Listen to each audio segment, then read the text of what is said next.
Bonsoir à tous, bienvenue dans cette nouvelle édition de BBC Info. Voici le sommaire de ce soir. Au Nigeria, les élections de ce week-end se tiennent dans un contexte social tendu. Les 18-35 ans représentent la moitié des inscrits, mais beaucoup d'entre eux désabusés n'iront pas voter. À suivre notre coup de projecteur sur les relations entre l'Éthiopie et l'Érythrée, nous verrons les progrès réalisés depuis le rapprochement entre les deux voisins en juillet dernier. L'Afrique a payé un lourd tribut lors de la Première Guerre mondiale. 2 millions d'Africains y ont pris part. L'artiste ghanéen Jonah Komfra leur rend hommage dans sa nouvelle exposition. Dernier jour de campagne au Nigeria. Avec ses 190 millions d'habitants et l'âge moyen de sa population autour de 18 ans, le Nigeria a l'une des populations les plus jeunes au monde. Et pourtant, le pays est toujours dirigé par la vieille garde politicienne. Le chômage touche particulièrement les jeunes puisque 55% des 15-35 ans n'ont pas d'emploi ou sont employés à temps partiel. Et beaucoup d'entre eux ne croient plus en la politique. Pierre-Antoine Denis. La campagne présidentielle nigériane est dans ses dernières heures et deux hommes vont se jouer la place suprême. D'un côté, le président sortant de 76 ans, Muhammadu Buhari, qui est en lice pour un second mandat. Et de l'autre côté, l'ancien vice-président de 72 ans, Atiku Abubakar. Sauf que la moitié des électeurs nigérians ont moins de 35 ans. Le vote de ces jeunes est donc crucial. Aliyu Bakwai, 26 ans, nous explique qu'il a voté en 2015, mais qu'il est actuellement déçu et qu'il a donc décidé de ne pas voter à cette élection. Il y a une telle insécurité que l'on peut se mettre dans la file pour aller voter et voir des gens commencer à nous tirer dessus. C'est pourquoi dans des endroits comme Zamfara, nous éviterons l'élection. Rachel Annie, coiffeuse de profession, n'ira pas non plus voter car elle n'a plus confiance dans le processus politique. Si vous votez, ce pourquoi vous votez ne se réalisera pas. Ils le donneront à la personne à qui ils veulent le donner. Donc, moi, et ça ne regarde que moi, je ne voterai pas. 60% de la population nigériane, qui compte environ 200 millions d'habitants, est âgée de moins de 30 ans. Un nombre important d'entre eux ne se sont même pas inscrits pour voter. Nous nous rendons à l'université d'Abuja, qui devrait être pleine d'étudiants. Mais elle est déserte. Depuis plus de 3 mois, Folake et son amie Fatima n'ont suivi aucun cours en raison d'une grève des professeurs d'université. Folake, qui va voter pour la première fois, est profondément frustrée, mais elle reste déterminée à voter. Nous sommes fatigués, mais nous devons exercer notre droit de vote. Je pense que les jeunes doivent sortir et faire quelque chose. Faisons une différence. C'est pour ça que je veux voter. Car malgré tout cela, ce sont tout de même plus de 42 millions de personnes âgées de moins de 35 ans qui se sont inscrites sur les listes électorales, en espérant que les élus s'attaquent aux problèmes chroniques de la jeunesse nigériane. Poursuivons avec le Sénégal. Sécurité renforcée pour les candidats à la présidentielle. C'est l'une des conséquences des violences qui ont endeuillé la campagne suite à la mort de 3 personnes à Tambacounda. Le ministre de l'Intérieur a pris la décision de placer sous protection tous les prétendants au fauteuil présidentiel. La mesure a été saluée de façon unanime, mais il y a un sujet sur lequel l'unanimité n'est pas au rendez-vous, c'est l'éventualité des débats télévisés sans le président sortant Macky Sall. À cette étape, je ne suis pas en mesure de participer à un débat dans lequel ne se retrouveraient que des candidats de l'opposition. C'est passer le temps à amoindrir nos chances. Aujourd'hui, nous devons faire un bloc. Nous sommes le camp du changement.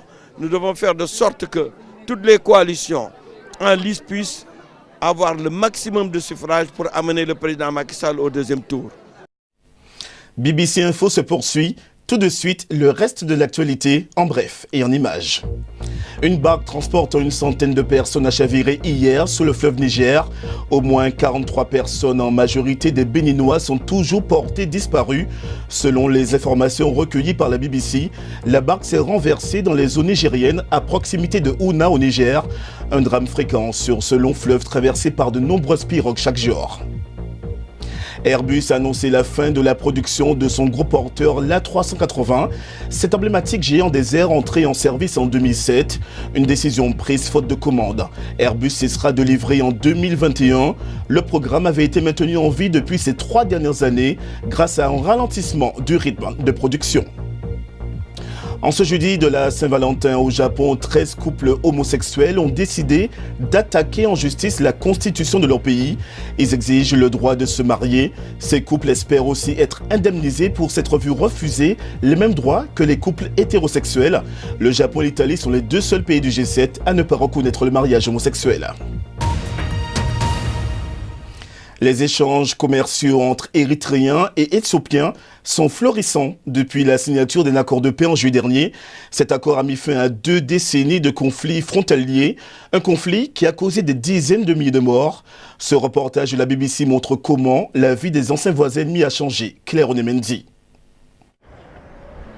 Voici Adigra, une ville commerciale qui était à l'arrêt, transformée du jour au lendemain en un marché vibrant pour le bonheur des Éthiopiens et de leurs voisins érythréens. Il doit sa reprise d'activité à l'accord de paix signé en juillet dernier entre les 2 pays qui met fin à différents frontaliers qui durent depuis 2 décennies. Les frontières et les routes ont été rouvertes, ce qui a amélioré la circulation des personnes et des biens entre les anciens voisins ennemis.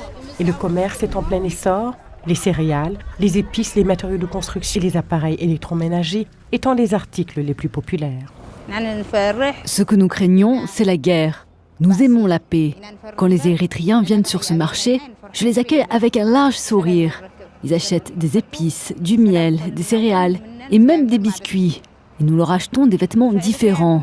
Lorsque la frontière a réouvert, nous craignons qu'il y ait des pénuries, mais ce n'est pas le cas. Tout est normal.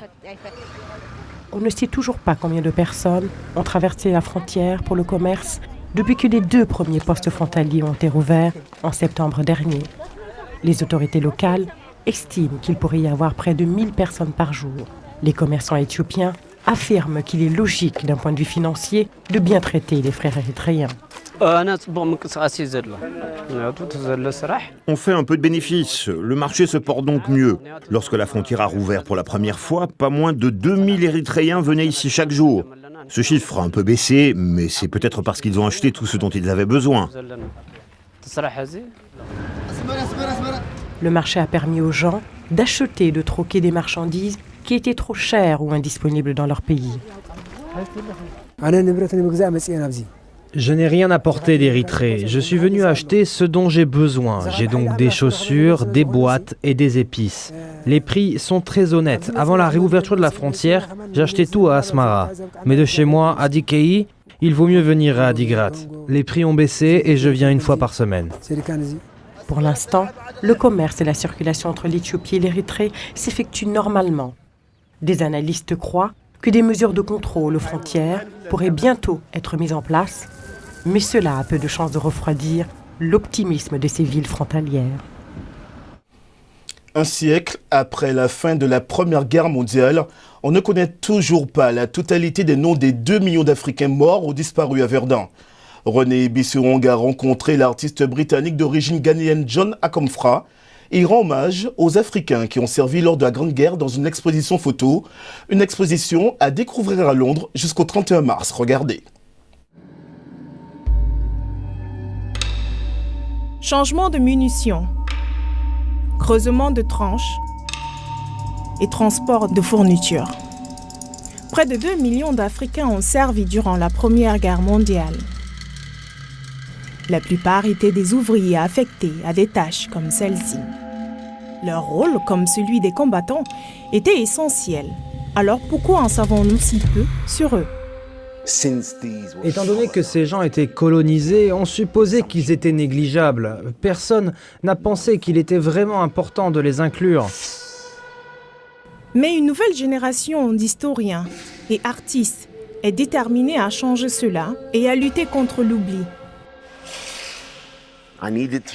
Je veux montrer que tout cela n'a pas été vain. C'est comme une prière de la part de ces morts qui disent « Nous avons longtemps attendu ce moment où nous, notre avenir, rencontre votre présent. Et maintenant que nous sommes rejoints, faisons en sorte que cette rencontre soit fructueuse. » John a ainsi créé une œuvre d'art qui célèbre la contribution de ces soldats africains. Elle est exposée à Londres, là où l'artiste vit. Pour moi, il s'agit d'un processus de changement des esprits, des perceptions, des programmes scolaires. À mon avis, la façon dont l'histoire de la Première Guerre mondiale est enseignée à l'école n'insiste pas assez sur la contribution des Africains. Alors qu'il faudrait. On parle ici de millions de gens qui ont donné leur vie et ils ont droit à la reconnaissance. Pour moi, il s'agit tout simplement de rétablir l'histoire. Partant de cet intérêt pour la nouvelle génération, j'ai demandé à John Akomfra ce qu'il pensait du travail de Karim. Ce jeune peintre nigérien dont BBC Actu Jeune vous a parlé voilà quelques mois.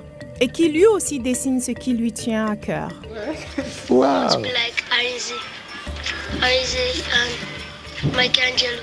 Wow, good. Ah super, je pense que c'est extraordinaire. Il a seulement 11 ans et déjà, je veux dire, son talent est indéniable.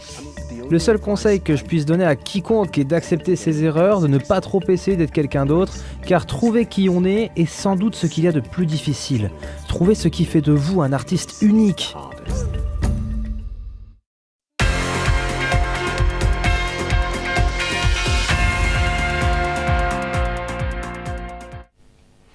Le sport avec vous, Emmanuel Coste. Bonsoir Emmanuel. Bonsoir Nicolas. Hier soir, en Ligue des Champions, Tottenham a infligé une défaite cuisante au Borussia Dortmund en 8e de finale aller. Oui, tout à fait. 3-0, 3 buts inscrits en deuxième période au stade de Wembley, un stade en fusion.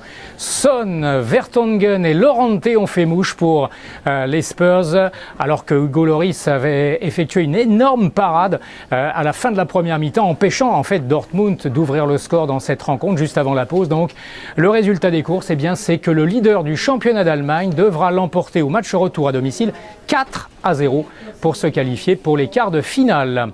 Hier soir, toujours en Ligue des Champions, le champion d'Europe en titre, le Real Madrid, est allé battre à Amsterdam l'Ajax 2-1. Là encore, les 3 buts du match ont été marqués en deuxième période, avec Benzema et Asensio contre un but de Hakim Ziyech, le Marocain de l'Ajax, à la 75e minute. C'est la 22e participation d'affilée, rendez-vous compte, du Real Madrid dans la phase à élimination directe de la Ligue des Champions. Tout à fait remarquable. À noter qu'il y a eu une petite page dans l'histoire de la C1 qui s'est ouverte hier soir, effectivement, avec un premier but refusé après avoir eu recours à l'assistance vidéo, à l'arbitrage dont on parle évidemment beaucoup. C'était l'Ajax qui avait ouvert le score à la 39e minute par Tagliafica. Mais finalement, après avoir consulté donc cette assistance vidéo, l'arbitre a refusé le but pour hors-jeu. L'Europa League eh bien, prend le relais de la Ligue des Champions ce soir avec les 16e de finale aller. À noter, Nicolas, les matchs d'Arsenal qui seront au Bélarus pour rencontrer le Bate Borisov et de Chelsea qui va aller défier en Suède chez lui le club de Malmö. Et sur le continent, l'actu est dominée par la CAN des moins de 20 ans au Niger.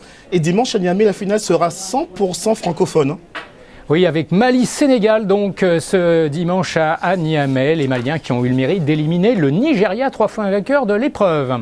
Et puis en NBA, le pivot camerounais Joel Embiid, sociétaire de Philadelphie, condamné à une amende de $25 000 pour avoir critiqué l'arbitre lors de la défaite de son équipe Philadelphie, il y a 2 nuits de cela, dans la salle de Boston. Mais depuis, Philadelphie s'est repris avec une victoire sur le parquet de New York la nuit dernière. Joel Embiid qui jouera le All-Star Game dans la nuit de dimanche à lundi prochain et qui sera dans l'équipe de Giannis Antetokounmpo avec un certain Stephen Curry. Ceci contre le team LeBron James. Merci beaucoup Emmanuel. Comme vous le savez, ce 14 février, c'est la fête des amoureux, la Saint-Valentin. Et pour marquer le coup, des couples se sont dit oui dans un lieu grandement symbolique. C'est à Robben Island, en Afrique du Sud, où Nelson Mandela a été emprisonné pendant 22 ans. Des couples hétérosexuels, mais aussi homosexuels, se sont mis la bague au doigt. Un moment chargé d'émotions. C'est la fin de ce journal. Toute l'équipe de BBC Afrique se joint à moi pour vous remercier de votre fidélité. Merci à vous qui nous regardez en Guinée sur Espace Télévision. Bonne soirée à tous et à demain.